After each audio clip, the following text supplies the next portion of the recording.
Hello, everybody. Thanks for tuning in to this conversation on living learning presented by the Unschooling Squad.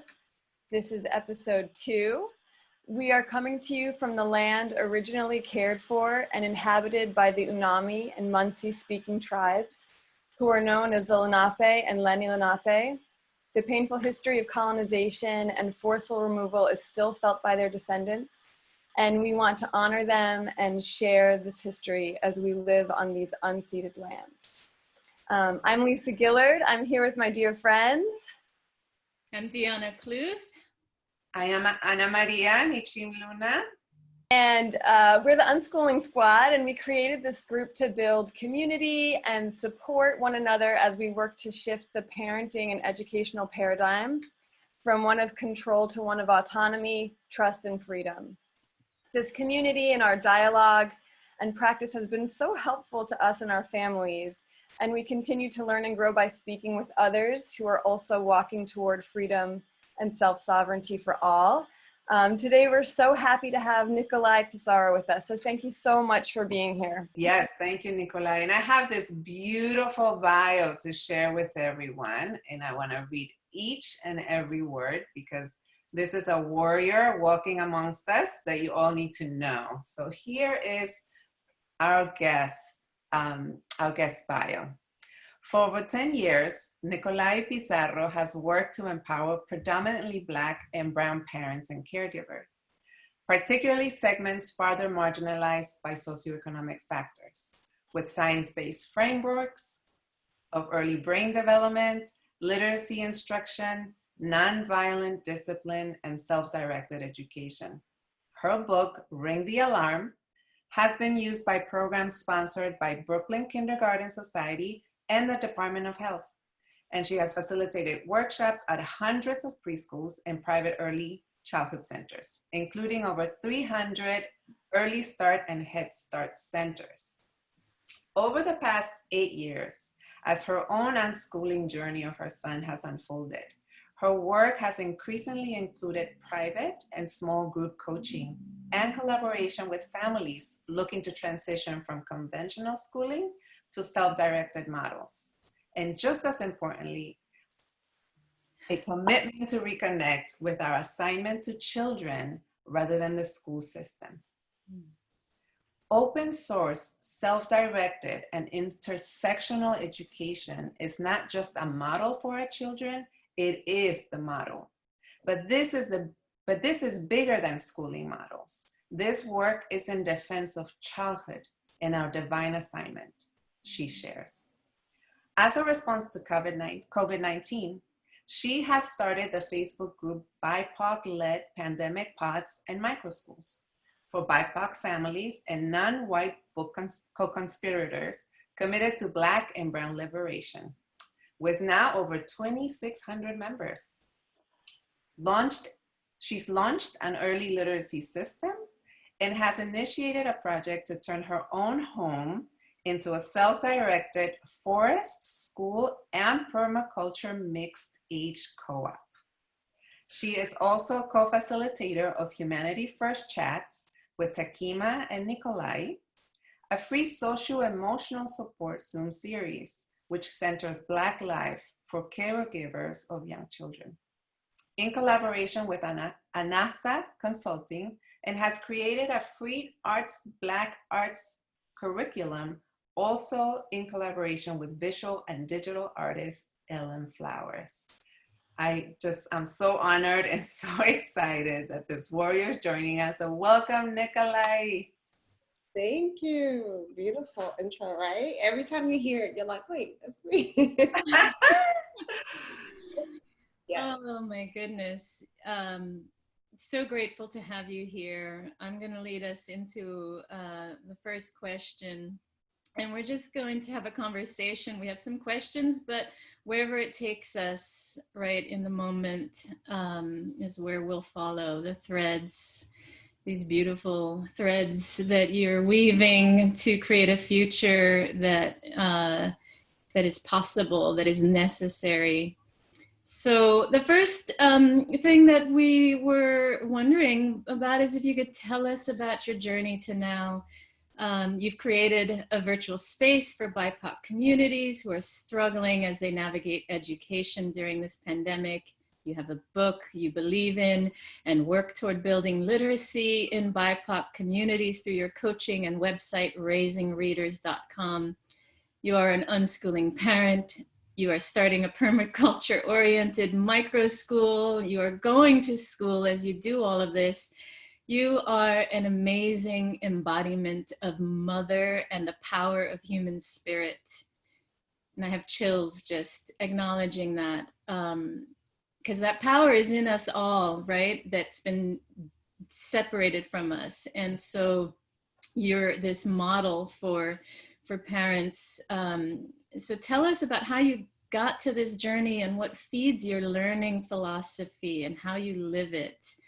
There's so much to unravel here, and I'm so excited to hear what comes out of your sharing, and we can catch moments through your sharing that we might want to expand on later. Yeah, so for me, it's one of those things where I really feel like my son birthed me, and I always, I tell people, even though looking back in my mother and my really everyone and reflecting on my life at every single point of my life, I feel like I have been called to do this work. And starting at 3, I was given a scholarship to go to a Montessori school. And I was the only one of 5 siblings and a whole community that went there. And we see the shift, right, in my life's trajectory. And really when my son was in the womb, when I was pregnant with my son, and I was studying, because I'm a studious Virgo. So I was studying pregnancy and what was the new role that I was taking on. I learned about early brain science. And I learned about all of these studies done on early brain science and of children that were at risk and the interventions and the power of it.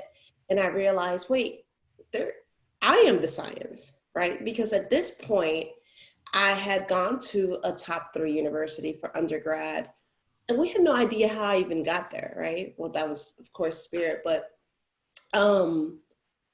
we realized that I'd gotten to this Montessori space.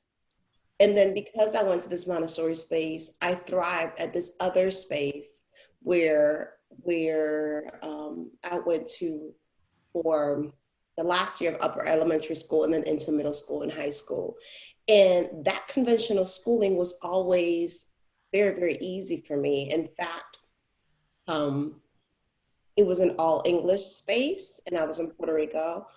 And the first year that I was there, they put me, even though I was an advanced student, they put me in what they only had 1 classroom for Spanish speakers. And so it was like everybody just went there. It didn't matter your needs and your levels. And so I was like, I don't belong here because they're not doing any work. And in 1 year, I didn't really have a home support for education. That's just not how I was raised. And so I said, no one speak to me in, like, you can speak to me in Spanish. I'm not going to speak to you in English because I'm going to get this down. And I begged my mother to get cable, which it was a big deal and a big sacrifice economically to get cable. And so she's like, you need basic cable. That's what I asked for my birthday. And then I said, I need these tools, Mom. And so she worked to get me like one of those speaking spells. I don't know if you guys remember those. It was like a little laptop thing. And that's the beginning, right? So we saw Montessori, that's self-directed in many ways. But then here I was at 8, having a self-directed experience. I said, I have a problem. I don't want to be in the space of not learning. And in order to get to another space where learning is encouraged, I need to solve this problem. And so that was really my first experience with self-directed learning. And I took it upon myself to, within 1 year, not only when the teacher gave me a report card of all C's, which we'll talk about grades, but I never really gotten report cards because I came from a space that didn't have them, but I knew that this was not the standard that I wanted for myself. And I gave them back to her. And I said, I don't accept this, right? It's not representative of my effort. It's not representative of my learning, of who I am. And I'm not gonna take this, right? And my teacher called my mother, and my mom said, don't call me again because I have 3 jobs. Leave me alone. I'm not coming in. This is just who she is. And the next year, I was in a regular classroom. So that is the power of self-directed learning, but it was gifted to me already in a Montessori space. And so even though this is a different thread, when we talk about how we can empower the child and how they can thrive in every situation, once we give them that framework of what they can do, they can then do it. And so I did it when I went to that school, and I breezed through it, of course. I graduated at 16. I never worked hard in school because I was not being challenged. So I did everything. I was in every single thing. I also didn't want to come home because it was stressful in my environment. And so they said, in that environment, they said, listen, if you go to regular school, you get to take the 3 o'clock bus. But if you want to do other things and be a leader and study other things, and you get to go home on the 6 o'clock bus. And that bus put me at home almost at 7:15.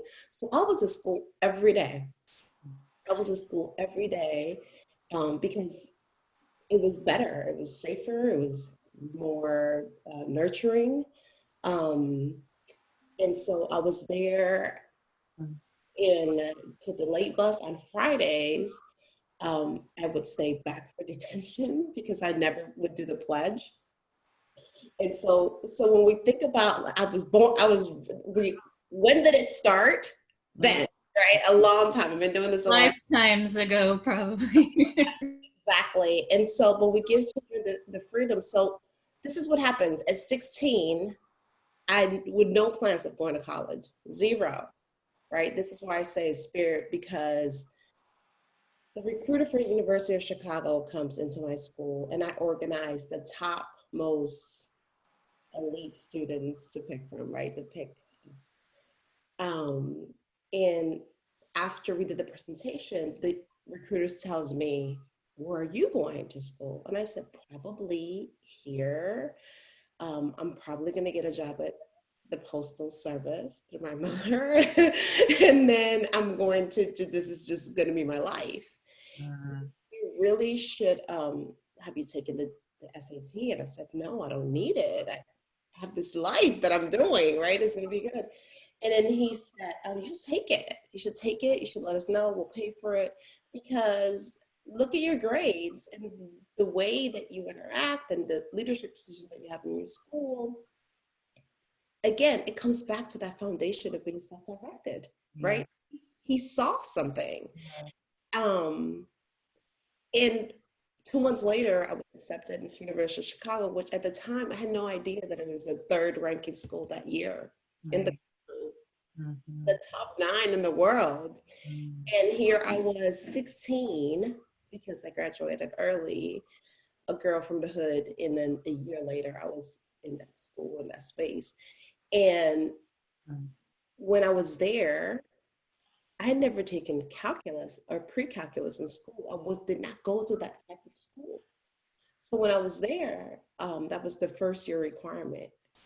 And never being one to back down from a challenge, I went to the public library and I picked up trigonometry books, and I taught myself trig and calculus the first year at 17 years old, and I passed with a C. And when my calculus professor realized this, he said, this is unheard of. College kids don't come at 17 and teach themselves trig and calculus at the same time. And I said, did not have trig in high school. Like, this doesn't happen. And no one had to tell me to do that. I was, again, presented with a challenge. And I said, I belong here. I'm here. I was admitted. Everyone who was admitted belongs here, right? If I wasn't, I wouldn't be here. So I knew that. I had a sense of belonging and that I was entitled to take up that space. I had a problem. And now I had a challenge and I had to overcome it. Again, that comes back from what we give children, that framework of self-directed learning. And had I not been given that scholarship to Montessori and never experienced it in the early childhood setting, I probably wouldn't have never had it, because it's not the model that culturally and in my home and in conventional schooling is followed. And I knew that because I have other siblings. I have people in the same household, in the same environment. And I was like that one child that did something else. So when I had my son and I started looking at the, at the science, I said, I am the living science. I am the living science. And at that point, I also was a graduate from a top 25 MBA program, again, because of a self-directed journey. At 18 years old, I had already been a victim of domestic violence. And what did I do with that pain? I went and I volunteered at the Commission on Women Affairs. And I said, rather than be in a victim support mode, I want to do something else. And I said, at the time, nobody knew what Microsoft Publisher is. Nobody even uses it anymore. But I said, the lady said, do you happen to know Microsoft Publisher? Because nobody knows it. And I was like, oh, all the time. Got it. And I went home and I learned it over the weekend. And I said, I can do all of your marketing and PR. I'm 18, 19 years old. I have never done PR or marketing or publisher. This is, again, a second living testimony of what a self-directed, a child that has a self-directed framework for their lives does.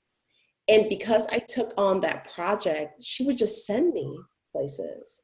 So here I am raising funds. We made these cards on Publisher, which totally not approved by the commission. Make yourself some cards. And when she got busy, she would just send me places. And I went, and this guy from a bank, a major bank, said, what are you doing here? Like, you don't belong here. Who are you? You're too young. This is like a group full of like bankers and politicians. Nobody knows you. And I said, I'm the assistant to the public direction, the director of public affairs. And he was like, she doesn't have an assistant. What are you doing? Who are you, kid? And I told him what I had done. He said, you really need to go get your MBA and not be in this environment, because if you stay in Puerto Rico, you won't do what you're supposed to do. And he was like, you need to leave. You need to leave. You need to get your master's. There's things that you have to do, because in this environment, you're not going to thrive the way that you should. So I went home. I did not know what an MBA was. I was like, what is that? MBA? Like, is that basketball? I have no idea. And then I realized I would need 5 years of work experience. I was not even 20, and he's presenting this to me. I came back and I told him, listen, all of the programs say that you have to have at least 5 years of working experience. He said, what people have with 5 years of working experience? I'm telling you, as a president of the #1 commercial bank in the Caribbean, people don't have what you have with 5 years of working experience. So if you're able to get this score from this test, the GMAT test, since you've already been to University of Chicago, I can do the rest. But first, let's see how you test. And so what did I do? What does a self-directed learner does? I went and studied that framework, right? And I was the highest score that year. And so with that score and his recommendation, I got into a top 20 program. MBA, and I wasn't even of drinking legally, right? And I went there and I got there. And I say that again and again, because when people talk to us and tell us, well, you know, if we let these children play, we let this happen, what's going to happen when, you know, they go back to school? And you tell them, well, if you allow children to be self-directed, that anything can happen. Anything can happen. That's the thing.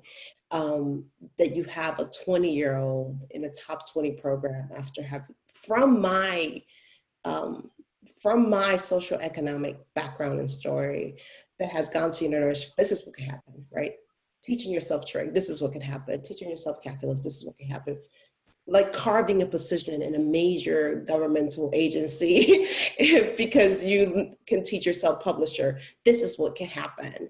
And so I started my own mortgage banking company. This is like in my 20s, but now I'm pregnant and I realized I was the living science, and literally in tears, I said, I don't think the point was for me to be a banker.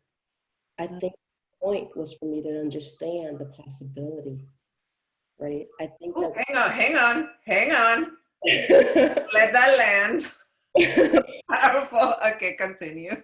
I said, the point is, it was for me to understand the science, that I am the science.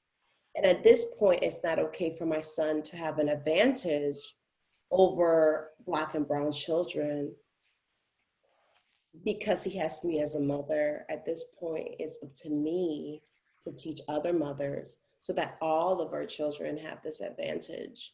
And so that was the beginning of me. I threw myself in early childhood and the science and the courses, again, autodidactic.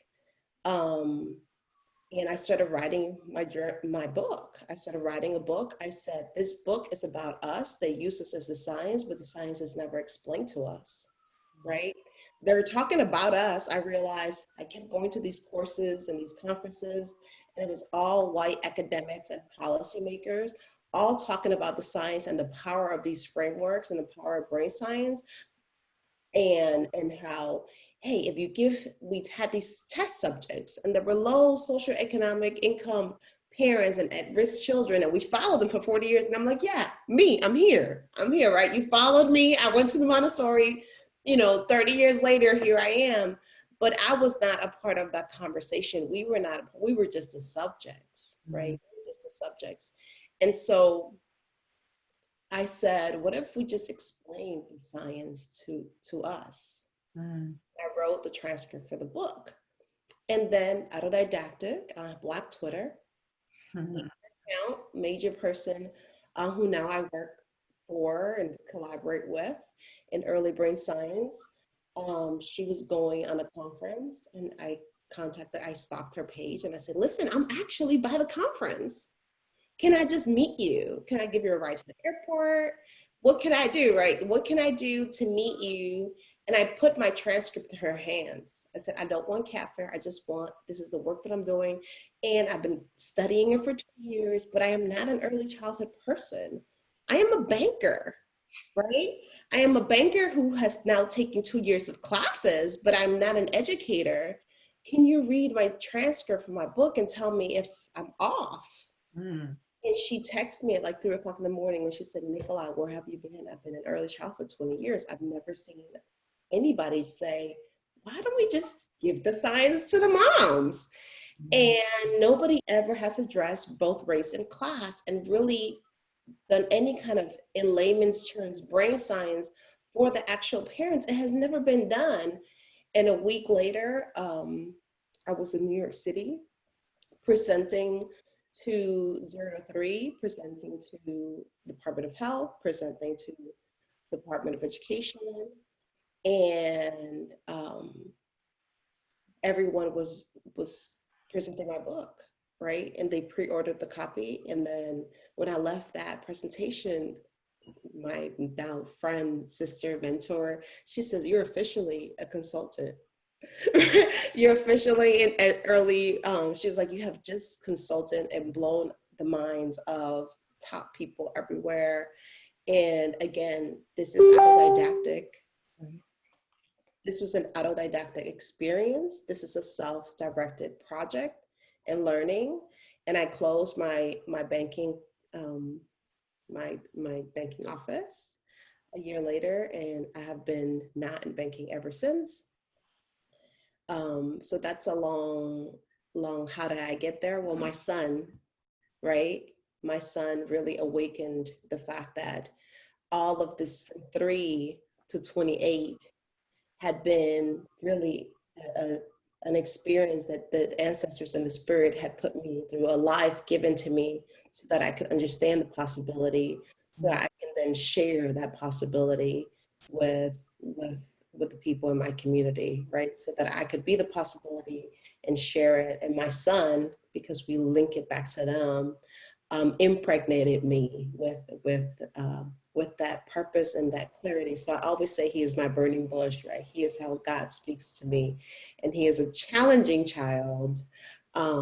He is a Taurus. He is headstrong. He is my spiritual guide. And he challenges everything. You know, whether I wanted to give him a self-directed education or not, I wouldn't really have that choice because he is not one to be schooled, right? He's just that one child, that's one of those children that is saying, at 4 years old, he figured out, he said, here, and I said, why can't you just do what I tell you? And he said, because I know you'll love me anyway, and you can't get rid of me.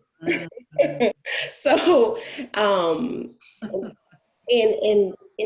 over and over again, a couple years ago, when he's 12 now, so around 8, he stopped me and he said, are you constantly telling me that is this the wrong thing to do, or is it something that you don't like?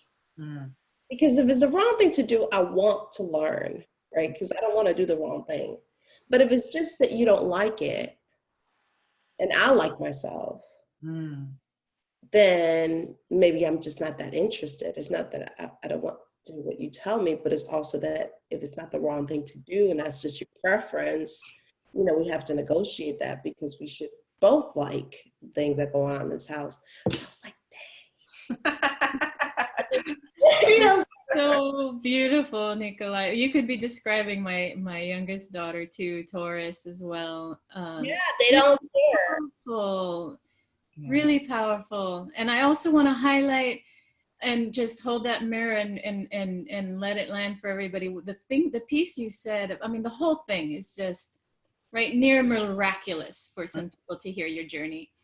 But it is this gift of belonging that, like you talked about arriving at the school. If you're here, you belong. Well, that's the way I feel about this life, right? We arrived at this life. We're born. We belong here, and we can take up that space. And we all come to the world with this knowing, but it's the learning and conditioning that then takes that sovereign authority away.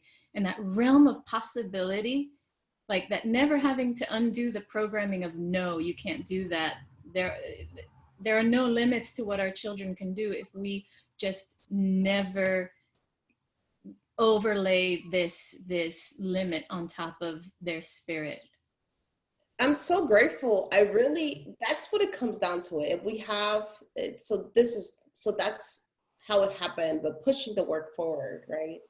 It was that realization that the reason I had the same DNA, so my mother's sister thought it would be really cool if she hooked up her husband's brother with her sister, so they can, you know, when they were dating before they got married, they're like, listen, we can go on dates without we can be each other's chaperone. So my cousins are cousins on both sides, right? Her sister married my dad's brother. And so I see it, even though the conditions at home were not one that in any way promoted sovereignty or freedom or anything. I had it at school, right? I had it in this first part of my journey through, I believe, through year 7. So it was there, right? It was there during my developmental years. I was playing, I was given choice, I was respected, but you see it, right? So you see it in my life. So that's the miracle, but it's the miracle that we all have access to, right? So we should all have access to, because we have the same DNA. You can't say, well, it was a different household, or it was a different family. No, same family, same DNA, same household, same culture, different experience, right? In a schooling environment. So that gave me kind of that autonomy. And then this is the possibility. And so now pushing the work forward, we just have to give them we have to not take away what they were born with. Yes. Because really we're not giving them anything, right? We're just not layering and taking away what they were born with. And if we can do that, then the possibility is, it is the possibility. They are they are the possibility. And I always say we pray for answers and God gives us children, right? But then we create problems and more questions when we take away the gift.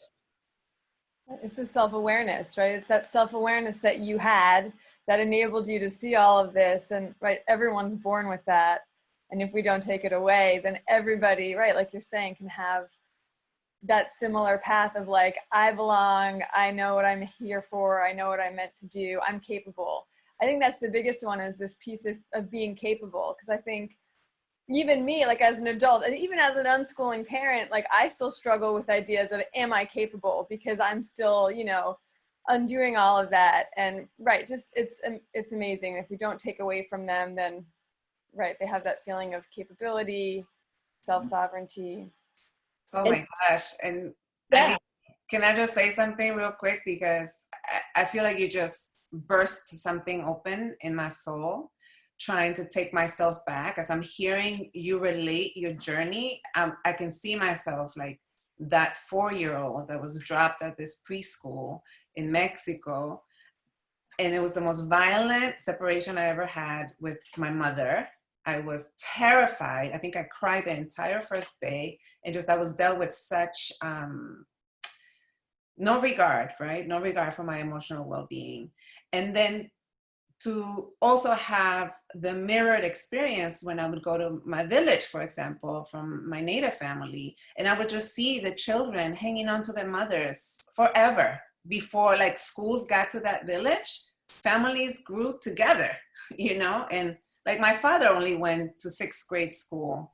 And even then, by the time I was born, children could still stay with their families, you know? And I know that because of the construct of white supremacy, colonization, and oppression, if our people don't go to school, they're at a disadvantage, right? If they don't become literate, they're at a disadvantage. But what I was seeing was just these joyous children in the context of their safety, which was the community, the indigenous, the indigenous space, the village, the family, without having to deal with the dominant structure of colonial Mexico, right? And I was just shattered by like, I'm having this horrible experience, but there's something else. And so for me, my upbringing, as I'm hearing your journey, like my upbringing was, wow, I need to be dealing with all this constriction, with all this compulsion, but I know there's something else. And just like never having access to that. Yeah, here's the thing. When I went to the second school, so my mother, she was born and raised in Harlem, in Spanish Harlem, in New York, and so she was not originally in Puerto Rico. So my father was born and raised in Puerto Rico, but we ended up back there. She wanted to raise her children in Puerto Rico, and I'm grateful for that. But she had MS. She was diagnosed when she had MS, and so she was like when I was around 8, and it was a very strong strand, and so the first 2 years was really horrible. And so she in her mind, how she processes was, I have to educate my daughter so she can survive without me, right? So she let me go to this non-Montessori school, which was inside a military base in Puerto Rico. So every day they needed like filler children, civilian children, so children of postal workers, of any federal agency, so that they can have full classes.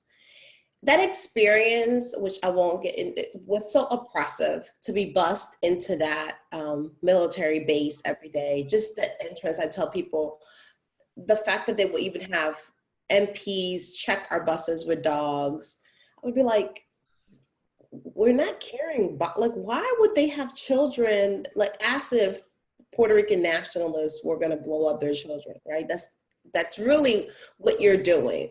When you're a base inside of Puerto Rico, and you're bringing in civilian children, and then you have MPs walk the school bus for drugs and explosives, you're really sending us the children a clear message of them not belonging, and also of what you think of the world outside, right? Of what you think of Puerto Ricans, right? Because now you're entering an MP bus. And the fact that my mother would put me in that environment so now I'm having an entirely different culture experience from my siblings, from people in my community. And also because there are a lot of things going there, I'm choosing to stay in this space till 6 o'clock every day. There was such duality in that space, and it was that tearing of both, right?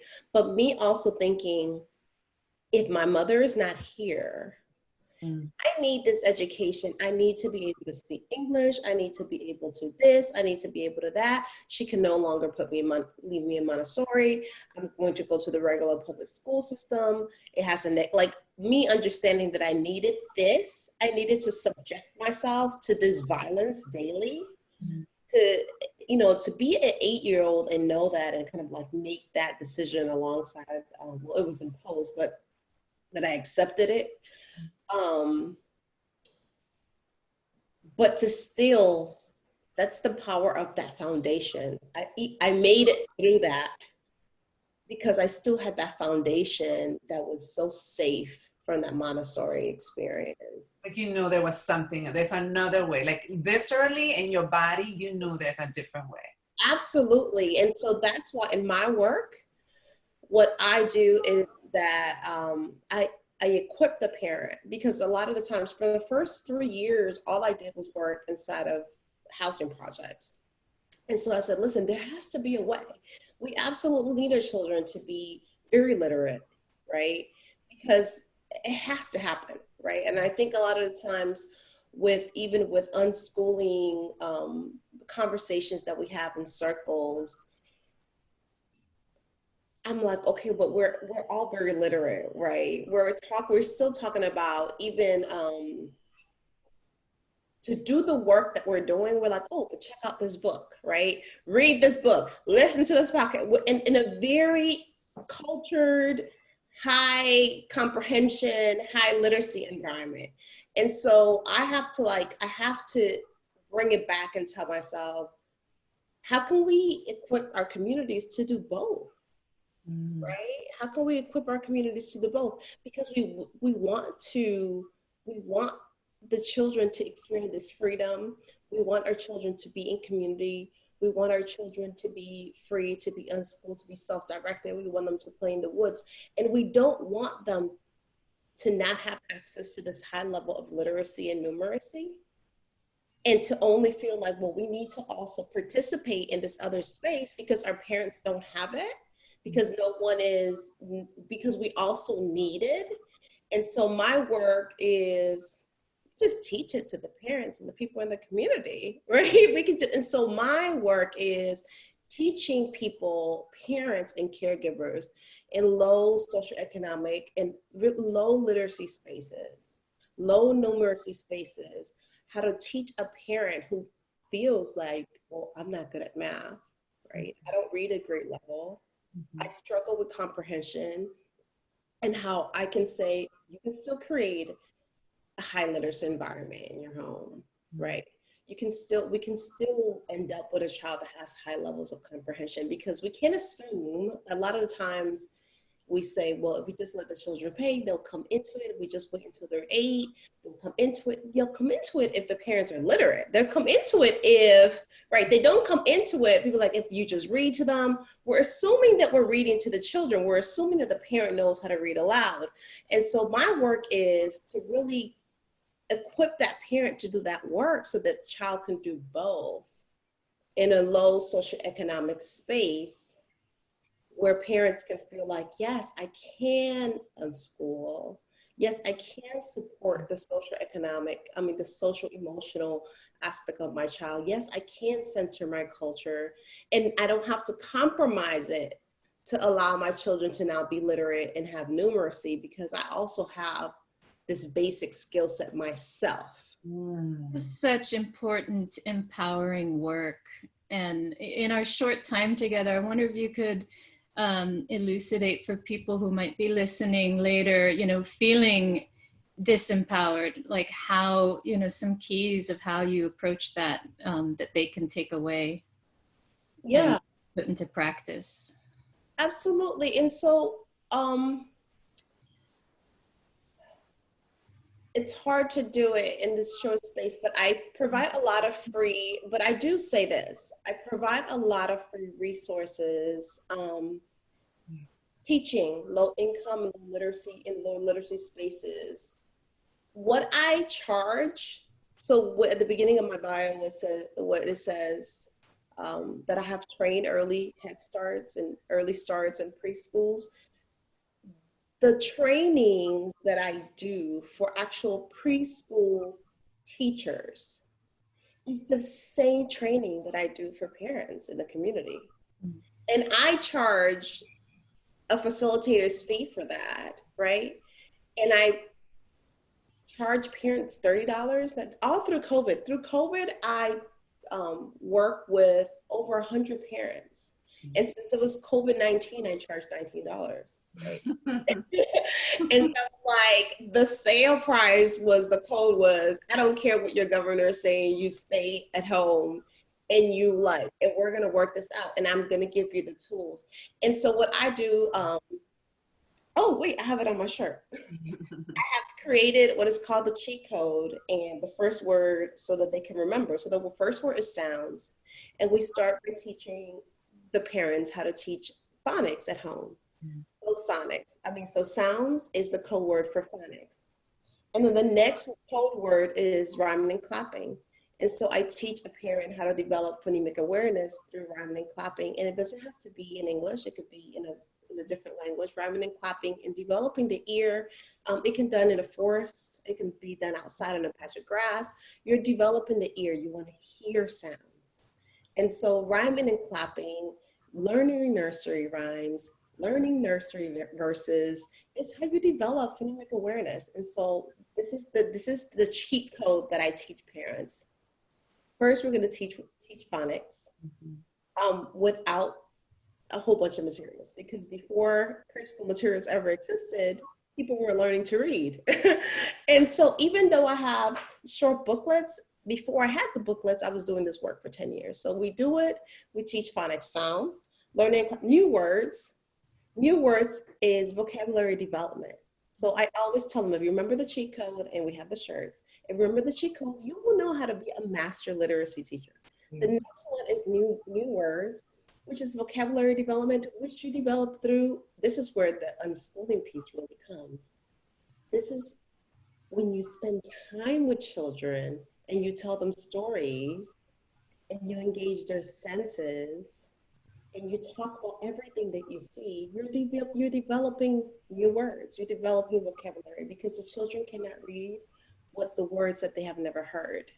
So new words is constantly be in community and in connection with your children by telling them stories. So when you have a little abuelita or something, and it's just like, I can't teach my children to read. I'm like, of course you can, because you're going to teach them the sounds. You're going to teach them this.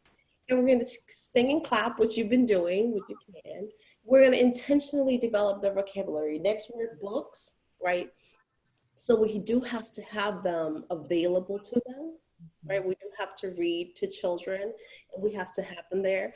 But this idea, I tell people, this idea of this business of children's books is new to humanity, right? We used to have like 4 books. So now, just because and people learn to read with like 4 books, it's okay. You don't need to have a gazillion books. This is a very new consumerist, capitalist, Western experience. Is new. So don't be intimidated by the fact that you only have a few books. And so we might just even give that family a few books to share. And then you also have a library. So the other one is books. And also creating your own books. You can pictures and book scrapping and nature journaling. And so all of this is happening. So this is the framework that I teach. So next is books. Then the following is questions, because how you get to reading comprehension is through inquiry.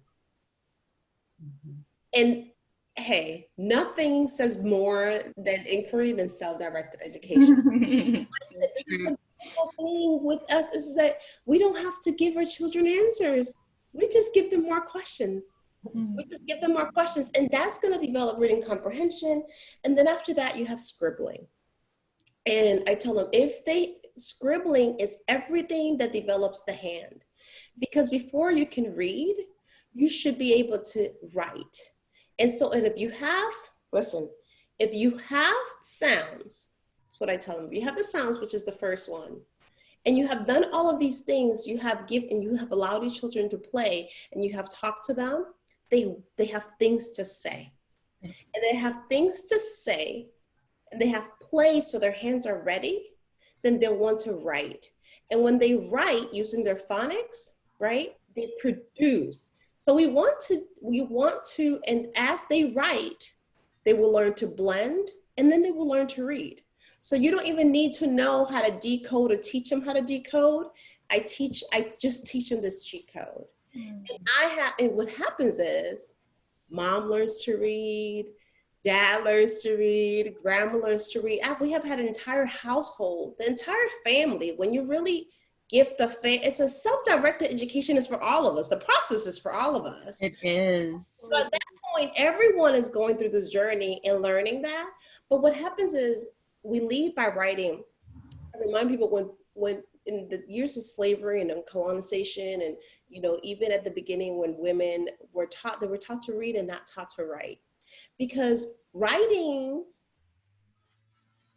it is a process of producing, right? You have to give somebody some things to say, right? And empower them to speak and produce their reality. Reading is the process of consuming.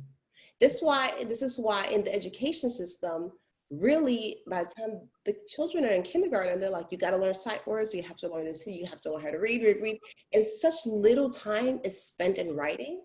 But when I am doing the work, we're going for the writing first. Such a powerful distinction. Yeah, because we are developing producers. Self-directed education, once you give children something to write about, and you teach them how to develop their ear through singing and clapping, which anybody can do, right? You just give them sounds and things to write about. Birds, you give them questions, you're teaching that self-directed model inside of that community, where you're just adding the phonics, right? And you're telling them, listen, if you give them things to write, and you give them that freedom, and then you just add this one piece of phonics, and then you let them write, they'll end up readers. So I teach that framework. So much brings it back to that power of like creation, that sovereignty, like that birthing power, and brings it back to the relevance, like that why the gut-wrenching news of hysterectomies is so like disempowering, and all of the opposite of what we are doing to empower our children. I just keep coming back to, though, as you speak, my friends, my sister, and like people in the immigrant communities who are single parents that don't have a community, don't have the abuelita, to support the space and time. I just, we have 10 minutes, and unless you guys have a different question, I just really want to speak to those single parents out there who, think there's no way I can embrace this unschooling philosophy and self-directed philosophy. I have to work. I can't.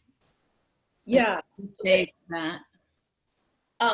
You were assigned that child. I mean, you have to have, this is whether or not, I believe, this is my approach, and I know it's a spiritual approach, but I always say, don't do it because I said it, right?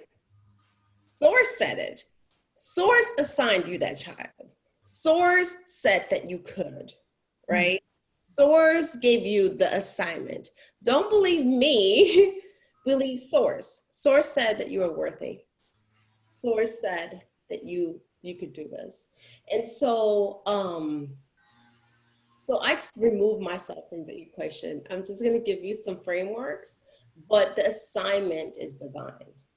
And I work with parents that when you tell somebody, especially in this space of white supremacy, of oppression, where you have a hysterectomy because at birth you're already violating, like your life already violates that construct, right? That always says you shouldn't be here, that your birth is already a defiance. When you have a child, and so often I tell people, when I was young, I would say, do they want us here? Like, do our aunts are, but they're always complaining about us. Do our parents, the adults that love us, even want us here? Because we're such a burden, right?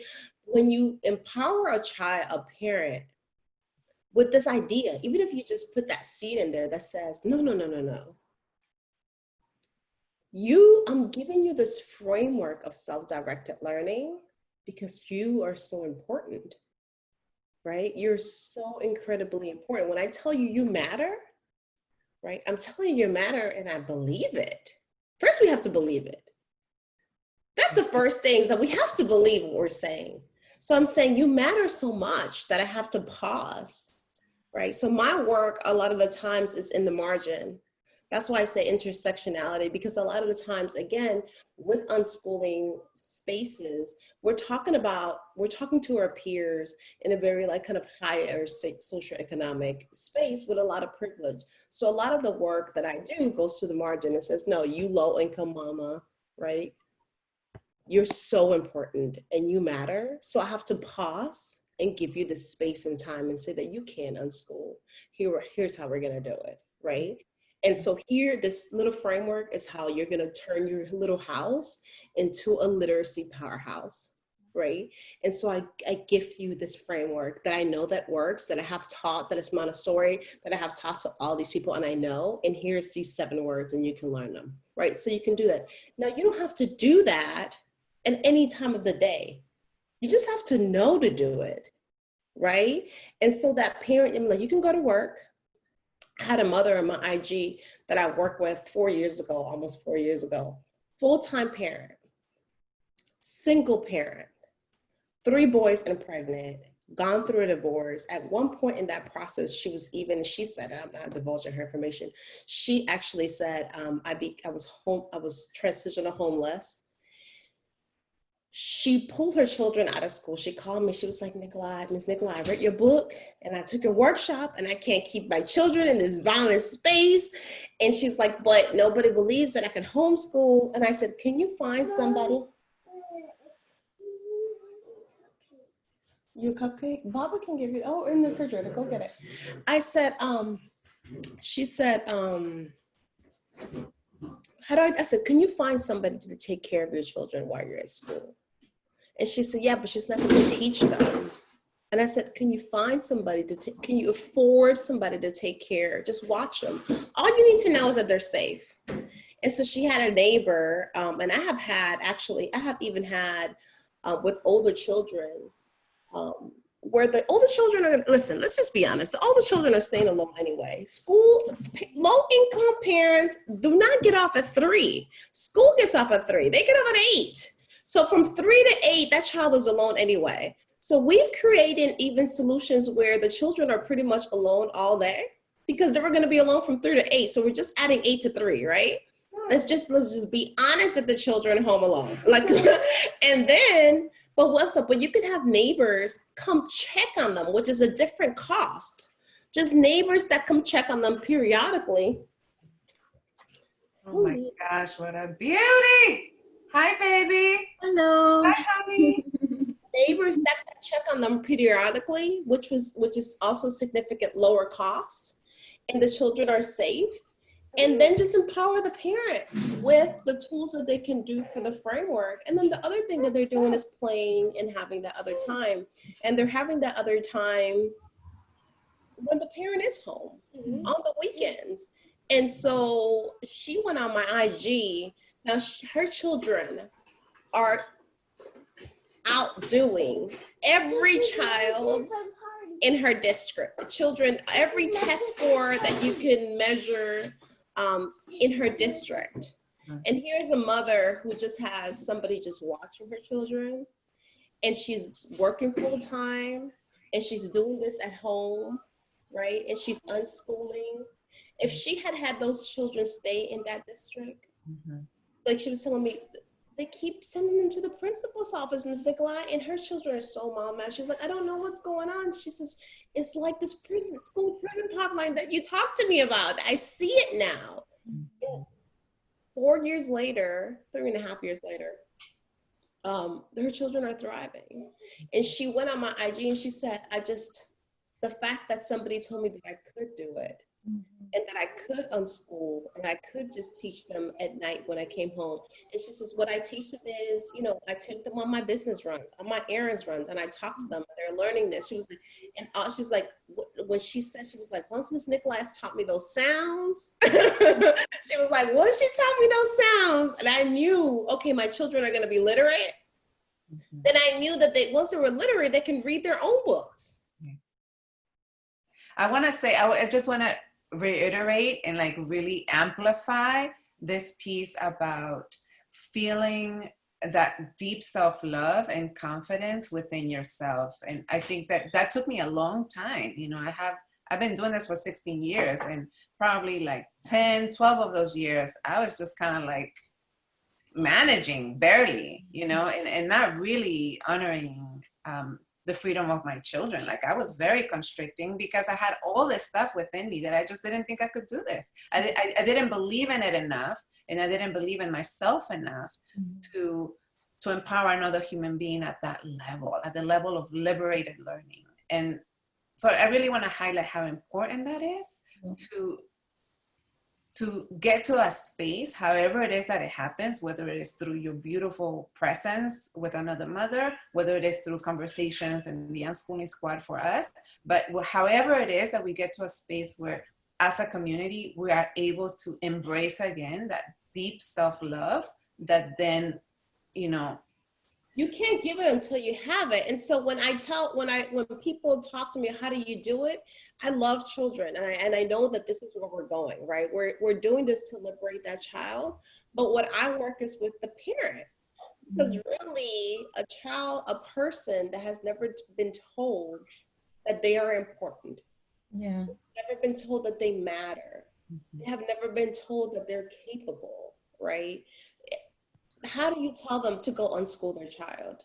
Yeah, and that's the seed root that I hear in that anecdote as well, is that foundation that even though they were being watched by a neighbor, not being taught, and like just the fact that she pulled them out from that environment, the seed root that's rooted in them is that they are cared for, that they are loved by their mother, and that is the foundation for everything. Like, then all the learning, everything can follow. Listen, sometimes people are like, well, you're creating this, last week, maybe I'm projecting right now, venting, but last week you're creating this division and this binary, you're not balanced, because I don't believe that our children are safe in schools. I don't. So I have a group where I'm supporting people, and I can, in that place, I'm a little bit like Sweden. But if you ask me, right, no, I don't believe these spaces, primarily public schools that are created for Black and Brown children, I believe that they're violent, and I don't believe that they're safe, right?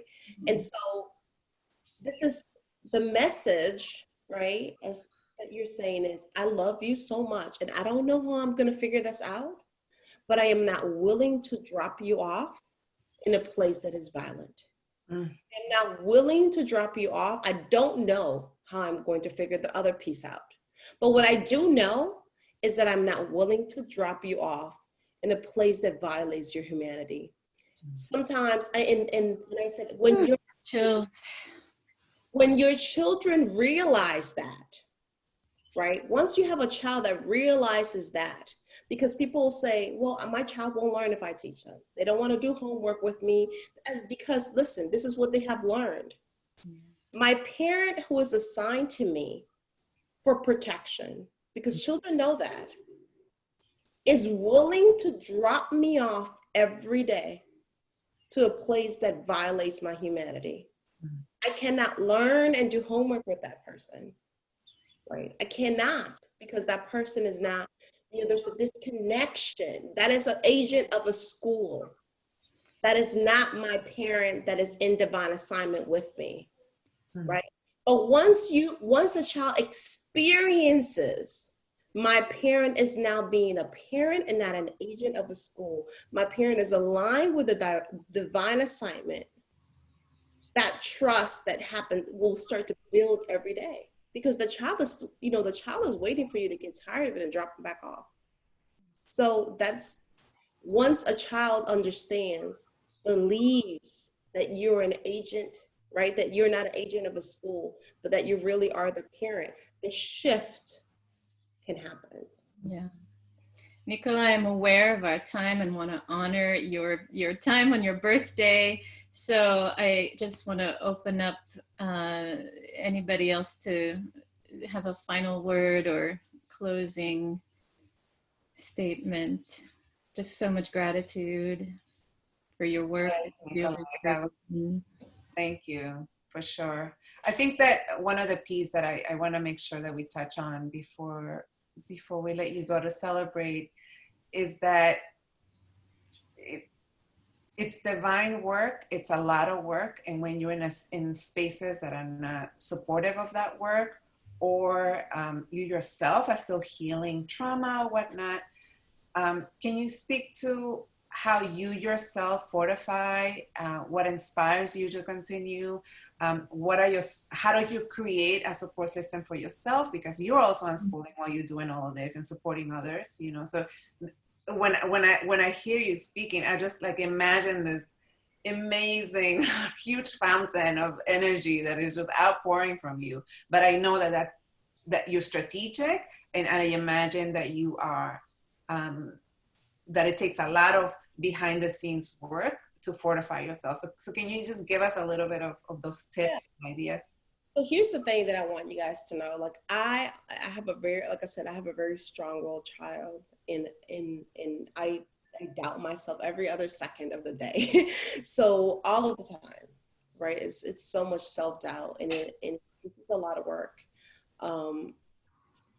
But what I do is I go outside, right, at night when I'm depleted, and look at what's outside, right? And I don't like the world that I live in, right?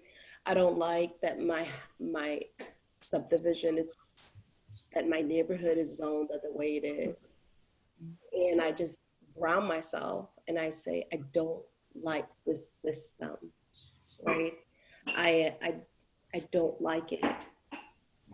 And then I say, and if I do what it's telling me to do, then I am complicit and I am going to get more of the same, right? So that's how I ground myself. I don't know. I remind myself, I don't know what I'm doing. This is hard work. It would be so much easier if I did something else. I am completely empty, but I fill myself up because the presence of inequity is there. The presence of oppression is there. And we are the answer. The counterculture comes when you do something else. And so it's not that I have this super strength, it's that I don't have the strength to keep feeding that machine. Right? It's not that I have this super strength to do something that's else. It's that I do not have, right? I do not have the strength in me to continue to feed this beast. I continually say, greatness takes work, but not being great is exhausting. It is exhausting. And so I find strength in the lack of greatness. I find strength in injustice. I find strength in the fact that my entire lineage, like all of my DNA, is tired of what is existing. Oof. Thank you. And then maybe, that's going to reverberate, and that's I think going to be really empowering to so many of us in our communities to hear you say that out loud. So I really thank you for that. And I really just want to honor the work that you are about to embark on, which is this beautiful permaculture micro school in your yard. Can you tell us a little bit about that before we have to go? So this is what happened. Last year, my son said, Mom, I want to go to middle school in a school. That's really what I want. And I'm gonna tell you guys, my ego, well, I was hurt, y'all. I was so hurt. But here's the thing about self-directed education and agency is that when our children say, I want something else, I said, okay, let's do it. And so we found this beautiful micro school that was self-directed, and it was in a beautiful neighborhood. It was white and it was affluent. And I said, I don't know how I'm going to pay for it. And then I figured it out because that's what I do. And he went there for about 6 months.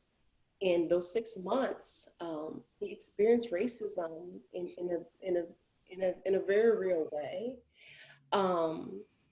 And in a way where I was hurt even pulling him out, because I had people tell me there's a waiting list to get into that school, right?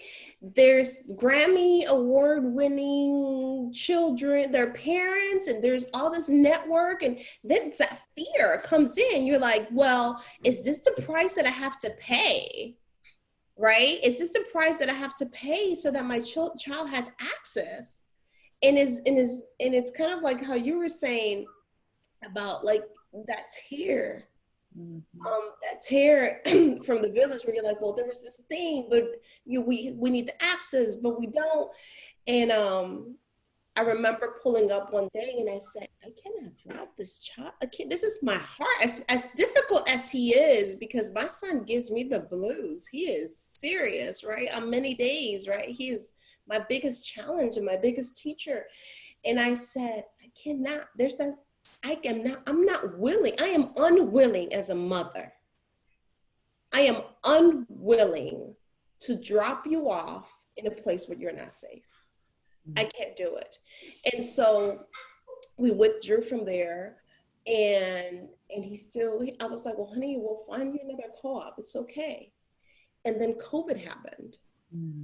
Literally 3 weeks later, right? 3 weeks later after we took him out, and I had promised this child that I would find him a school. So 3 weeks later, and we had gone and we signed up to go visit a couple of other schools.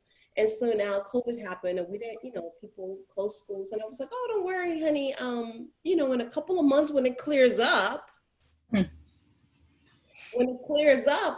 we'll go visit the other schools. And then we realized that was not happening.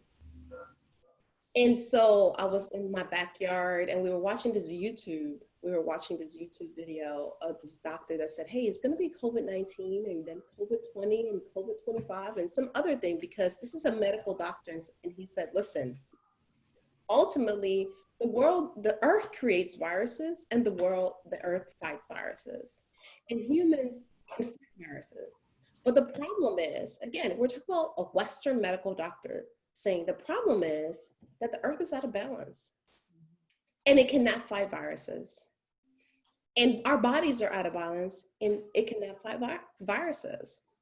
And he's doing this interview and he was like, I'm afraid to say that unless we change our relationships with our bodies and our food supply and our food chain, and we change our relationship with the earth, it'll be this pandemic and the next one and the next one. And I was watching this with my son, and he said, I think we need to start looking at permaculture and other ways of living, because this is just not sustainable. He was like, this is what I want people to understand is it's not just about what the president is going to do and what the governors are going to do on our response, but is beyond COVID-19, what is our response to humanity in the space that we are in the evolutionary process? As a doctor, I'm really concerned. And, because my son, what we like to do is we watch stuff and we just talk about deep stuff. So we started looking at permaculture, and I was looking at our space and we didn't really come up. And a couple of days later, and I was like, well, I promised you that you would go to school. And we have a backyard. And the children here, this one thing, my son has always felt very sad about the fact that his friends in the neighborhood did not have access to homeschooling. And or when he went to this very nice micro school, he said one of the things I don't like is knowing that my friends won't ever get to experience this school. So I said, why don't we just build one? And he was like, huh? And I said, why don't we just build that experience that you had for your friends and take what the doctor said and build a forest school and a permaculture school right in our backyard. And you guys can build it. You can build the answer. You guys can do it. And he said, can we? And I said, why not? and so I know I didn't know what I was doing. And so I solicited the work from a permaculture design company. And they have designed, I have a forest area and an area that could be, and it's 1/10 of an acre, but really it's just a backyard. I tell people it's 1/10 of an acre. It's a backyard, guys. And so I said, we have this beautiful, it's amazing, the design that she came and she said, listen, you can do this. And I have it on my Instagram. It's like, actually today for my birthday, she's giving me my last plans at 12. So that's my birthday present.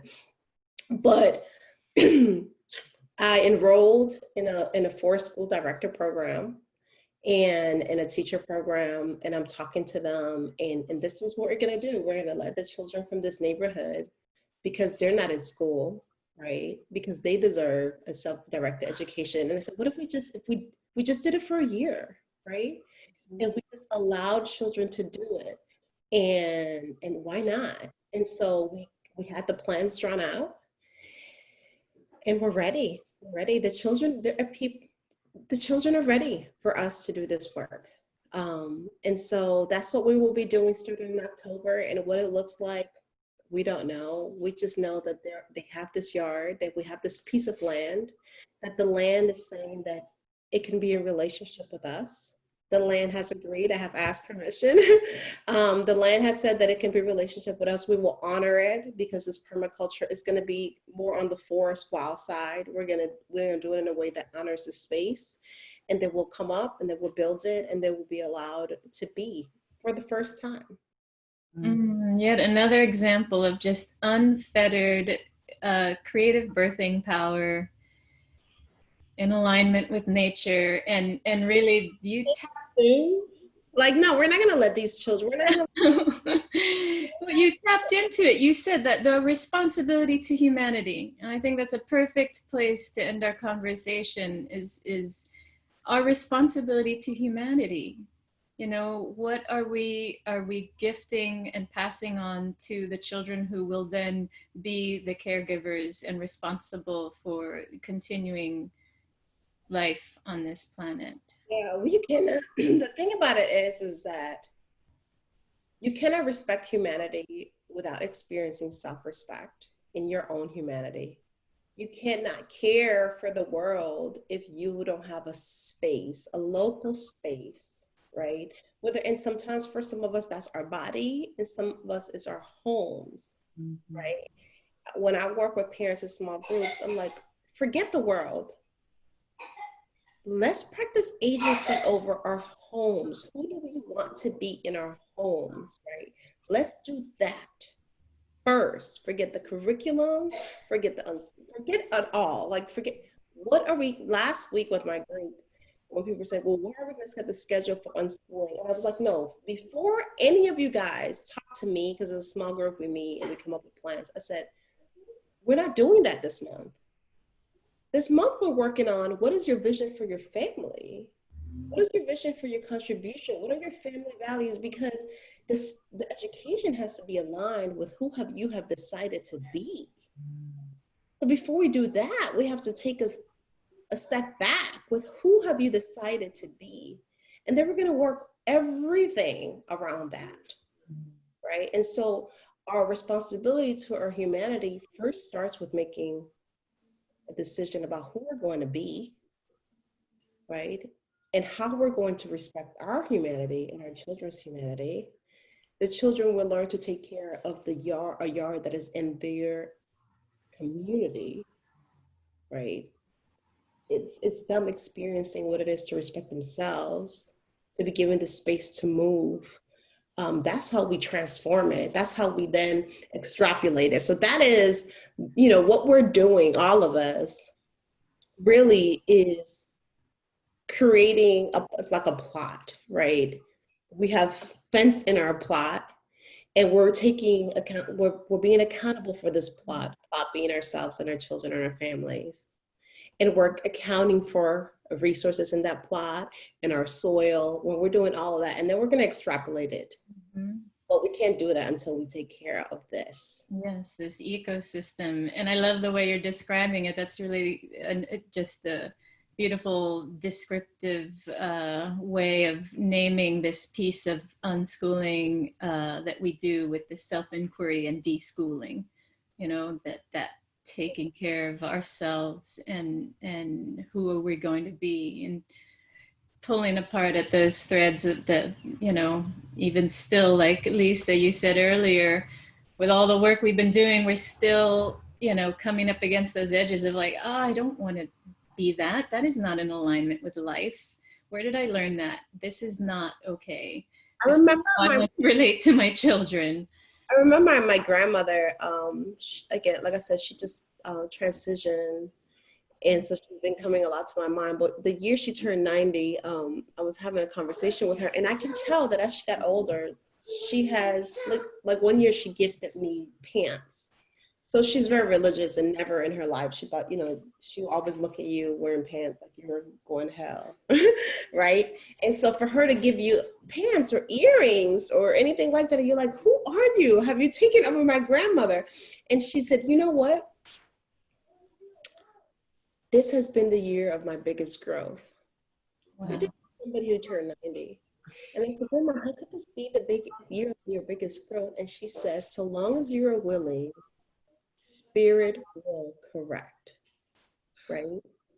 And so this is what we want to be. We want to be always in beta, right? It's okay to be 41 and know what you're doing and still be peeling away at your unschooling and your need to control. Like, it's okay. I hope that we're here at 90.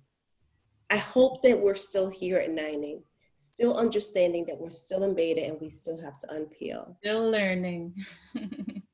Self-directed learning. Self-directed is not for them, it's really for us. Yes. Self-directed is for us. The centering humanity is for us. The entire process is for us, right? Yeah, it's living and learning. Beautiful way to end. Thank you so much. Can you let us know where people can find you if they want to know more about your work? So the website is I Am Raising Readers. It will redirect you to the website. Also, You Can School With Us, because it's like you can school with us. So you have to, when you remember the website, remember the intonation, the nuance of you can sit with us. Well, you can school with us. So that is the website, I Am Raising Readers, or You Can School With Us. And then on Instagram, it's the at Raising Readers. And then if you go to the website, it links you to the free BIPOC-led pandemic pods and marker schools Facebook. So everything, whether you're on Instagram at Raising Readers or you go to the website, will all link you somehow to me. Beautiful. Thank you for all that work. And we will also link under the description and the replay all those links and resources you offer. Well, thank you so much, you guys. I did want to say this. So starting next month, my big birthday announcement was that I am recording this framework of the cheat code. And usually that's a low cost paid workshop. But I realized that this is a question of civil rights and humanity. I believe that everyone should have access to this cheat code. And so there's going to be a free recorded workshop to everything. So that's my gift on my birthday, that I feel like the same way that knowing that brushing your teeth twice a day was a huge mainstream piece of information that was disseminated that has shifted our health, right? Because, and so the same thing can happen when parents and communities have this framework of just knowing how it's done early. And so that will be recorded and it will be on my website. And all that I ask for people is to share with 3 people. And so that will be free of cost. But at this point, this framework of how to teach young children how to have a foundation for literacy should not be even in any way limited to anyone that has access to anything, right? And so the sharing is not just send more people to my website. No, the sharing is share it in your community. It doesn't just mean, oh, yes, absolutely send 3 other people to my website, but that's not what I mean. What I mean is understand the framework and then share it with 3 other people. So as of next week, that will be available on my website for Yes. Live it, embody it. We'll put that link in the description as well when that comes out. Well, and thank you guys. Like I said, I'm about to go have my real birthday present, which is my plans for the yard. Yes. Awesome. Many abundant blessings. Blessings on your birthday. Yes. I'm cheering you on, girl, all the way. Everything you're doing, yes. You got the Unschooling Squad, like energetically supporting everything you're doing. Gotcha. Appreciate it. Thank you for letting me here just talk for an hour. Thank you. Thank you for the generosity of your time. Thank you.